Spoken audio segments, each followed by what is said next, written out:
હું મારા રાજ્યના આ 72,50,000થી વધારે ખેલાડીઓ વતી હું રમતગમત વિભાગને આજે અભિનંદન આપવા આવ્યો છું।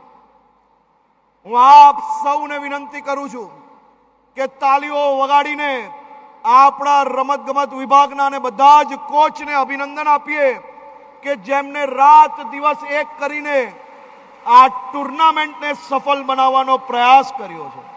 એક તાલીઓ બીજી વગાડીએ કે આ વિભાગ દ્વારા છેલ્લા અનેક મહિનાઓથી હું જોઉં છું કે અધિકારીઓથી લઈને કોચ સુધી રાત દિવસ એક કરે છે, ત્યારે આપણે આપણા રાજ્યની અંદર આંતરરાષ્ટ્રીય કક્ષાની આટલી બધી રમતો લાવવામાં સફળતા પ્રાપ્ત થઈ છે।